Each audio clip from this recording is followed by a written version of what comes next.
Hello everyone, इस channel में हम मध्य प्रदेश में वर्ग 3 से संबंधित आने वाली भर्तियों के जितने भी सब्जेक्ट्स हैं उनका चैप्टर वाइज चैप्टर रिवीजन करेंगे मतलब बहुत ज़्यादा डिटेल में नहीं पढ़ेंगे। तो आज हम पढ़ रहे हैं बाल विकास का चैप्टर नंबर 1, जिसका नाम है बाल विकास की अवधारणा और इसका अधिगम से ये संबंध। तो यहाँ पर कुछ इम्पॉर्टेंट पॉइंट्स ही मैंने ऐड करे हैं, सारे के सारे पॉइंट्स मैंने ऐड नहीं करे हैं। यदि आपको डिटेल में पढ़ना है तो इसके लिए आप बूस्ट का या फिर किसी अदर चैनल का रेफरेंस ले सकते हैं। So let's start. जन्म से 6 वर्ष तक की अवस्था को शैशवावस्था कहा जाता है। अब शैशवावस्था क्या होता है? जब बच्चा पैदा होता है और उसके बाद से लेकर के 6 वर्ष तक उस अवस्था को, उस एज को हम शैशवावस्था कहते हैं। शैशवावस्था में मनोवैज्ञानिक दृष्टि से मनोवैज्ञानिकों ने क्या खोज की कि ये एक भाषा सीखने की सबसे अच्छी अवस्था होती है और इसमें भाषा सीखने की तीव्र प्रवृत्ति भी पाई जाती है। और ये तीव्र प्रवृत्ति किस तरीके की प्रवृत्ति होती है? ये तीव्र प्रवृत्ति अनुकरण करने की प्रवृत्ति होती है। यानी कि बच्चा क्या करके सीखता है? हर एक चीज़ को, हर एक वर्ड को कॉपी करके सीखता है।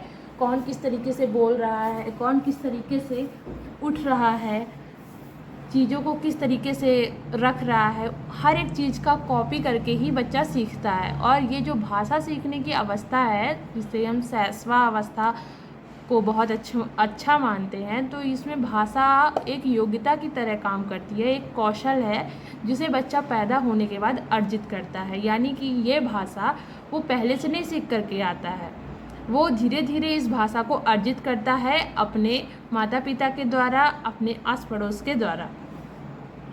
इसके बाद नेक्स्ट पॉइंट है विकास। विकास का मतलब ये होता है परिवर्तन। विकास किसी भी दिशा में हो सकता है, सकारात्मक दिशा या नकारात्मक दिशा।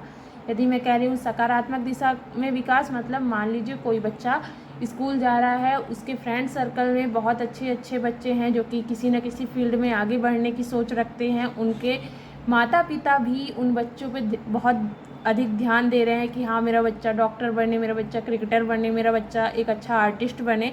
तो बच्चों का विकास एक सकारात्मक दिशा में होगा। क्यों? क्योंकि उसकी संगति का असर जो है उस पर सकारात्मक दृष्टि से पड़ेगा और वो सकारात्मक तरीके से अपने जीवन को जीने के लिए अपने मन में एक दृष्टिकोण पैदा करेगा। नकारात्मक इसी का जस्ट विपरीत हो जाएगा। नकारात्मक बच्चे की यदि संगति में एक ऐसे व्यक्ति का आना हुआ है जो कि बहुत अच्छे संस्कारों वाला नहीं है, जो कि असामाजिक तत्वों में विलीन रहता है, उसे लड़ाई झगड़ा करना पसंद है, तो बच्चे में भी विकास तो होगा, लेकिन वो विकास के साथ साथ उस असामाजिक तत्वों को भी अपने अंदर ग्रहण करने लगेगा, गुस्साने लगेगा, चिल्लाने लगेगा या फिर कुछ ऐसी हरकतें करने लगेगा जो कि उसका स्वयं के परिवार में कोई नहीं करता है, लेकिन उसके फ्रेंड सर्कल में कोई एक बच्चा ऐसा है जो कि गलत हरकतें करता है, तो बच्चा भी उसी का अनुकरण करने लगेगा। तो परिवर्तन तो हो रहा है, विकास दोनों ही दिशाओं में हो रहा है, लेकिन एक दिशा सकारात्मक है, एक दिशा नकारात्मक है। तो परिवर्तन किसी भी दिशा में होगा, चाहे वो सकारात्मक हो या नकारात्मक हो। अब इसी को और अच्छे से समझने के लिए 2 भागों में विभाजित कर दिया गया है, मात्रात्मक एवं गुणात्मक। मात्रात्मक विकास से तात्पर्य है जिसे हम न्यूमेरिकल फॉर्म में लिख सकें। न्यूमेरिकल फॉर्म मतलब एक बच्चे का वजन कितना है, लंबाई कितनी है, उम्र कितनी है, ये हम बता सकते हैं। लेकिन एक बच्चे का बौद्धिक स्तर कितना है, ठीक है, और एक बच्चे का व्यवहार कितना है, एक बच्चे के अंदर परिपक्वता कब आई या फिर कितनी आई, किस एज तक में कितनी परिपक्वता आई, ये सब हम लिख नहीं सकते हैं। ये सब हम उसको धीरे धीरे देख करके, उसके बाद व्यवहार को देख करके, समझ करके उसके प्रति अनुमान लगा सकते हैं। और फिर हम उसको धीरे धीरे, जब हम उस पर पूरा फोकस करेंगे, तब हम उसको कहें हाँ, बच्चे का भाई पढ़ाई के प्रति ये दृष्टिकोण है, व्यक्तियों के प्रति ये दृष्टिकोण है, खेल कूद के प्रति ये दृष्टिकोण है, अपने बड़ों का वह सम्मान करता है। तो इस तरीके से ये गुणात्मक परिवर्तन, जिसे हम न्यूमेरिकल फॉर्म में नहीं डिनोट कर सकते हैं, तो ऐसे परिवर्तन को, ऐसे विकास को हम गुणात्मक विकास की श्रेणी में लेते हैं। अब विकास क्या है? जीवन पर्यंत चलने वाली प्रक्रिया है। बच्चा छोटा होता है तो वो धीरे धीरे हाथ पैर हिलाना सीखता है, रोना सीखता है, जब भूखा रहता है तो रोने लगता है, आंखें बंद करके, जैसे ही उसका पेट भर जाता है तब फिर वो हाथ पैर हिलाता तो है लेकिन वो हल्ला नहीं कर रहा है, वो रो नहीं रहा है। तो इस तरीके से विकास क्या होता है, एक जीवन पर्यंत चलने वाली प्रक्रिया हमेशा ये होती रहती है। बच्चा स्कूल जाता है, नई चीज़ें सीखता है, बच्चा कॉलेज जाता है, नई चीज़ें सीखता है, बच्चे के जीवन में कोई दूसरा व्यक्ति आता है अर्थात तो वह अपनी ज़िंदगी में आगे बढ़ रहा है तो वो उससे भी कुछ सीखता है। फिर वृद्धावस्था, प्रौढ़ावस्था, इस तरीके से जितनी भी अवस्थाएं हैं विकास की, उन सभी अवस्थाओं में बच्चा कुछ ना कुछ सीखता ही रहता है। और ये विकास की प्रक्रिया जन्म से लेकर के मृत्यु तक तो चलती ही रहती है, लेकिन कुछ मनोवैज्ञानिकों ने यह भी कहा है कि विकास तब से प्रारंभ हो जाता है जब बच्चा भ्रूण में आता है, जब बच्चा गर्भ में आता है तभी से ये प्रक्रिया चालू हो जाती है। माफ़ कीजिएगा, मैंने भ्रूण कह दिया। जब बच्चा गर्भ में आता है तभी से ये प्रक्रिया चालू हो जाती है। विकास बहुआयामी होता है। बहुआयामी होने से तात्पर्य क्या होता है, यदि बच्चा स्कूल जाना सीख रहा है, स्कूल जाने लगा है, तो इसका ये मतलब नहीं है कि वो सिर्फ काखा गाघा सीखेगा। वो दूसरे बच्चों के साथ कैसे बैठना है, कैसे बातें करना है, ये भी सीखेगा। वो खुद का खाना खुद खाना भी सीखेगा, वो खुद का बैग पैक करना भी सीखेगा। यानी कि स्कूल जाने मात्र से बच्चे में सिर्फ एक चीज़ नहीं हो रही, शिक्षा का विकास नहीं हो रहा है। स्कूल जाने मात्र से बच्चे में 2-3 चीज़ें अपने आप ऐड हो रही हैं, वो 2-3 नई चीज़ों को भी सीख रहा है, उसका एक टाइम टेबल डिसाइडेड हो गया है। तो इसी तरीके से विकास बहुआयामी होता है। विकास क्रमबद्ध तरीके से होता है। जैसे एक बच्चा स्कूल में जाता है तो पहले फर्स्ट पढ़ेगा, सेकंड पढ़ेगा, फिर इस तरीके से पढ़ते पढ़ते वो 12th करेगा, फिर कॉलेज करेगा। इस तरीके से विकास क्या होता है, धीरे धीरे होता है, क्रमबद्ध तरीके से। ऐसा नहीं होता है कि किसी बच्चे में व्यवहार की जो परिपक्वता है, व्यवहार किस तरीके से किया जाए, ये 5 साल की उम्र में आ जाए और उसकी लंबाई 25 साल के बाद बढ़े, ऐसा बिल्कुल भी नहीं होता है। यानी कि विकास किसी भी तरीके का हो, वो धीरे धीरे ही होता है। उम्र के साथ कहते हैं बुद्धि बढ़ रही है, तो उसी तरीके से क्या होता है, विकास क्रमबद्ध तरीके से होगा, धीरे धीरे होगा। और ये विकास क्या करता है, निश्चित क्रम का अनुसरण करता है। यदि मैं कह रही हूँ निश्चित क्रम का अनुसरण, तो इसका मतलब क्या होता है कि बच्चों में पहले शैशवावस्था होगी, फिर बाल्यावस्था होगी, फिर किशोरावस्था होगी। इस तरीके से बच्चे का विकास होगा। ऐसा नहीं होगा कि युवावस्था बच्चे में पहले आ जाए फिर किशोरावस्था है ना। तो निश्चित क्रम का अनुसरण करते हुए ही विकास होता है। विकास के कई प्रकार होते हैं, जिसमें से कुछ प्रकारों को मैंने यहाँ पर लिखा हुआ है। शारीरिक विकास। अब ये शारीरिक विकास, इसे तो समझाने की कोई ज़रूरत ही नहीं है। बच्चा पैदा होता है तो 16 किलो का होता है, फिर 5 साल बाद बच्चा 25 किलो का हो गया, या फिर 20 किलो का ही रहा, या फिर माल न्यूट्रिशन की कमी हो गई तो फिर वो और ज़्यादा कम का हो गया बच्चा, क्योंकि उसे न्यूट्रिशनल वैल्यू पर्याप्त मात्रा में नहीं मिली। ठीक है, तो इस तरीके से शारीरिक विकास हो रहा है। बच्चा बढ़ेगा तो उसके हिसाब से उसकी खुराक भी बढ़नी चाहिए, उसको जो न्यूट्रिशंस की ज़रूरत है वो भी मिलते रहने चाहिए समय समय के अनुसार। ये हो गया हमारा शारीरिक विकास। और शारीरिक विकास के बाद एक और विकास आता है जिसे हम मानसिक विकास कहते हैं। तो मानसिक विकास मीन्स बच्चा जिस तरीके से बढ़ रहा है उसके साथ ही उसका जो सोचने की क्षमता है, कल्पना करने की क्षमता है, वो सब कुछ भी बढ़ रही है। फिर आता है संज्ञानात्मक विकास। संज्ञानात्मक विकास और मानसिक विकास को अक्सर हम एक समझ लेते हैं, जो कि पूर्णतया अलग अलग है। मानसिक विकास एक ऐसी प्रक्रिया है जिसे हम एज के अनुसार एक तरीके से चेक कर सकते हैं, लेकिन संज्ञानात्मक विकास क्या है कि हम एक बच्चे की मानसिक क्षमता का उपयोग करके उसके शैक्षणिक पाठ्यक्रम का और उसकी क्रियाओं का और उसके अनुभवों का, इन सभी चीज़ों का यूज़ करके उसे शिक्षा देते हैं। यानी कि कोई बच्चा यदि क्लास में बहुत ज़्यादा स्ट्रांग है, बहुत ज़्यादा उसकी मेंटल एबिलिटी है, तो हम उसे थोड़े टफ क्वेश्चंस देंगे। लेकिन वहीं पर यदि कोई बच्चा बहुत ज़्यादा मेंटली स्ट्रांग नहीं है, तो वहाँ पर हम उसको बहुत ज़्यादा स्ट्रेस दे करके नहीं पढ़ाएंगे। हम उसके लिए अलग अलग शिक्षण पद्धतियों का यूज करके उसे उस विषय को समझाने का प्रयास करेंगे।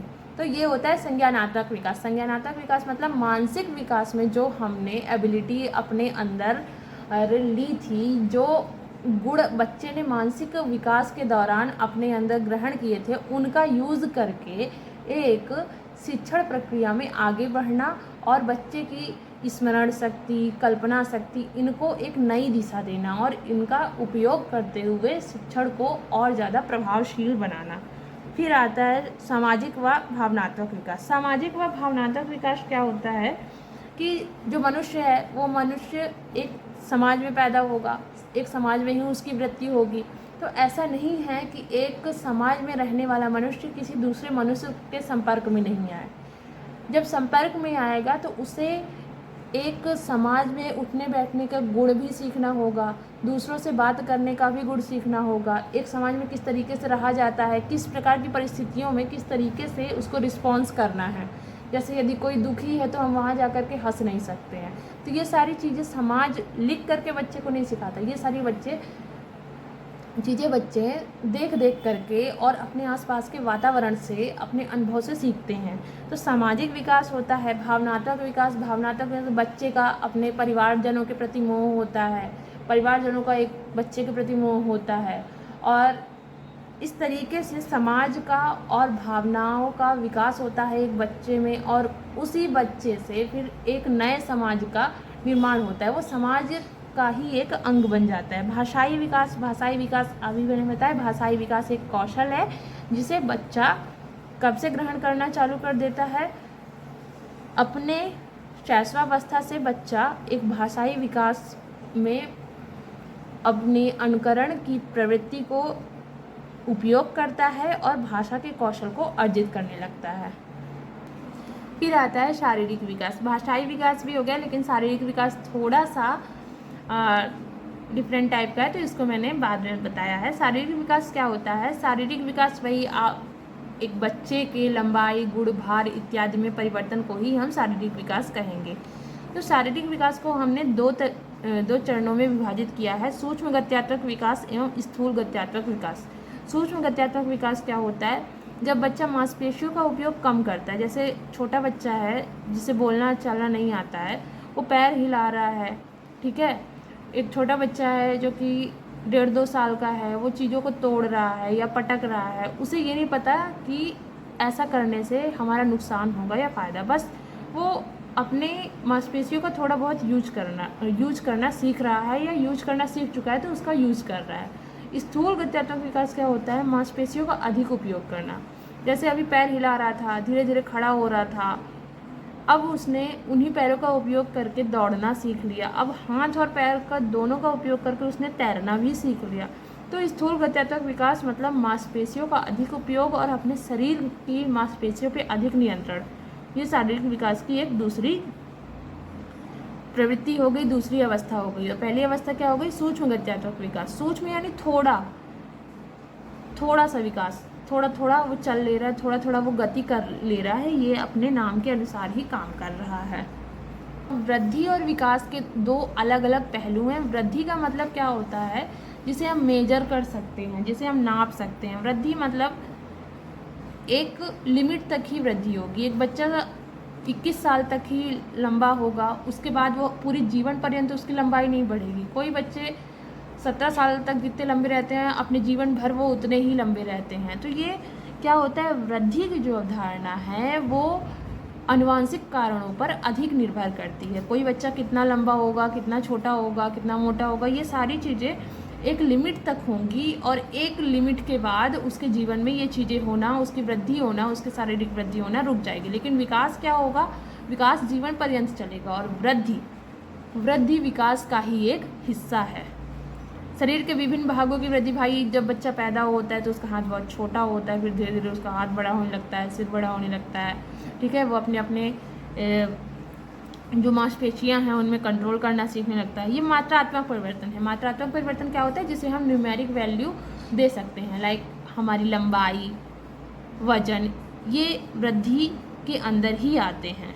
शारीरिक अनुपात में परिवर्तन, ये सब भी वृद्धि की अवधारणा यानी एक बच्चे की वृद्धि से ही संबंधित है।